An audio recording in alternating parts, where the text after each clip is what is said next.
ನಮಸ್ಕಾರ ಸ್ನೇಹಿತರೆ, ಎಜುನಿಟಿಸ್ಗೆ ಸ್ವಾಗತ. ನಾನು ಮೃತ್ಯುಂಜಯ್ ಕಬ್ಬೂರ್.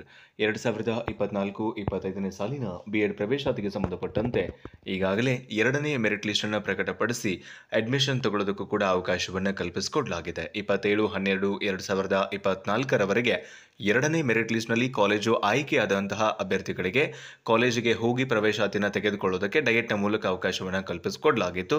ಇದೀಗ ಕೆಲವು ಕಾರಣಾಂತರಗಳಿಂದ ಡಾಕ್ಯುಮೆಂಟ್ಸ್ ವೆರಿಫಿಕೇಶನ್ ಆಗಿರಬಹುದು ಅಥವಾ ಈ ಒಂದು ಅಡ್ಮಿಷನ್ ಪ್ರೊಸೀಜರ್ ಅನ್ನ ಫಾಲೋ ಅಪ್ ಮಾಡೋದಕ್ಕಾಗಲಿ ಕೆಲವೊಂದಿಷ್ಟು ಸಮಯದಲ್ಲಿ ಏರುಪೇರುಗಳಾಗ್ತಾ ಇದೆ. ಇದಕ್ಕೆ ಸಂಬಂಧಪಟ್ಟಂತೆ ಮೂರನೆಯ ಮೆರಿಟ್ ಲಿಸ್ಟ್ ಅನ್ನು ಯಾವಾಗ ಪ್ರಕಟಪಡಿಸಬಹುದು, ಮೂರನೆಯ ಲಿಸ್ಟ್ಗೆ ಪೂರಕವಾಗಿ ಸೀಟ್ ಮ್ಯಾಟ್ರಿಕ್ಸ್ ಅನ್ನು ಯಾವಾಗ ಪ್ರಕಟಪಡಿಸಬಹುದು ಅನ್ನುವಂಥ ಒಂದಿಷ್ಟು ಮಾಹಿತಿಯನ್ನ ಈ ವಿಡಿಯೋದ ಮೂಲಕ ಹಂಚಿಕೊಳ್ತಾ ಇದ್ದೀನಿ. ವಿಡಿಯೋ ಸ್ಟಾರ್ಟ್ ಮಾಡೋದಕ್ಕಿಂತ ಮೊದಲು ನೀವೇನಾದರೂ ಎಜುನಿಟ್ಸ್ಗೆ ಹೊಸಬರಾಗಿದ್ದರೆ ಅಥವಾ ಇನ್ನೂರಿಗೂ ಸಬ್ಸ್ಕ್ರೈಬ್ ಮಾಡ್ಕೊಂಡಿಲ್ಲ ಅಂತಾದರೆ ಸಬ್ಸ್ಕ್ರೈಬ್ ಆಗೋದನ್ನು ಮರಿಬೇಡಿ ಮತ್ತು ಮುಂದಿನ ಎಲ್ಲ ಅಪ್ಡೇಟ್ಸ್ಗಳಿಗಾಗಿ ನೋಟಿಫಿಕೇಶನ್ ಬಾಲ್ ಒತ್ತಿ ಆಲ್ ಅಂತ ಸೆಲೆಕ್ಟ್ ಮಾಡಿ.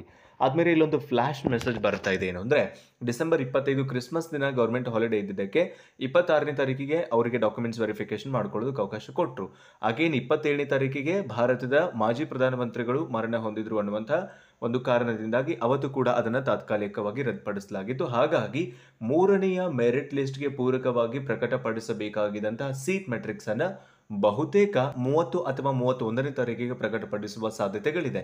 30 ಅಥವಾ 31ನೇ ತಾರೀಕಿಗೆ ಸೀಟ್ ಮ್ಯಾಟ್ರಿಕ್ಸ್ ಅನ್ನು ಪ್ರಕಟಪಡಿಸಿದ ನಂತರ ಕೇವಲ 1 ಅಥವಾ 2 ದಿನ ನಮಗೆ ಆಪ್ಷನ್ ಎಂಟ್ರಿ ಮಾಡೋದಕ್ಕೆ ಅವಕಾಶವನ್ನು ಕಲ್ಪಿಸಿಕೊಡ್ತಾ ಇದ್ದಾರೆ.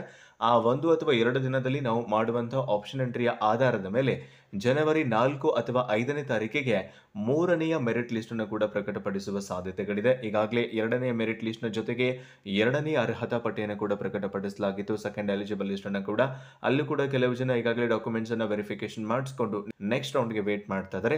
ಅವರೆಲ್ಲರನ್ನು ಒಳಗೊಂಡಂತೆ ಮೊದಲೆರಡು ಸುತ್ತುಗಳಲ್ಲಿ ಕಾಲೇಜು ಹಂಚಿಕೆಯಾಗದೇ ಇರುವರು ಮತ್ತು ಹೊಸದಾಗಿ ಡಾಕ್ಯುಮೆಂಟ್ಸ್ ವೆರಿಫಿಕೇಶನ್ ಆದವರನ್ನ ಮೂರನೇ ಮೆರಿಟ್ ಲಿಸ್ಟ್ಗೆ ಪ್ರಕಟಪಡಿಸುವ ಸಾಧ್ಯತೆ ಇದೆ, ಅಂದರೆ ಕನ್ಸಿಡರ್ ಮಾಡುವ ಚಾನ್ಸಸ್ ಇದೆ. ಸೊ ಈ ಸಂದರ್ಭದಲ್ಲಿ ಯಾರಿಗೆಲ್ಲ ಡಬಲ್ ಸ್ಟಾರ್ ಮಾರ್ಕ್ ಬಂದಿತ್ತು ಅಥವಾ ಒಂದು ರೌಂಡ್ ನಲ್ಲಿ ಕಾಲೇಜ್ ಸಿಕ್ಕಿತ್ತು ಅನ್ನೋಂಥವ್ರು ಮತ್ತೆ ನೆಕ್ಸ್ಟ್ ರೌಂಡಿಗೆ ಈಗ ಮತ್ತೆ ಕಂಟಿನ್ಯೂ ಆಗ್ತಾರೆ. ಅಂತಹ ಸಂದರ್ಭದಲ್ಲಿ ಮೂರನೆಯ ಮೆರಿಟ್ ಲಿಸ್ಟ್ಗೆ ಪೂರಕವಾಗಿ ಸೀಟ್ ಮ್ಯಾಟ್ರಿಕ್ಸ್ ಅನ್ನ 30 ಅಥವಾ 31ಕ್ಕೆ ಬಿಡ್ತಾರೆ.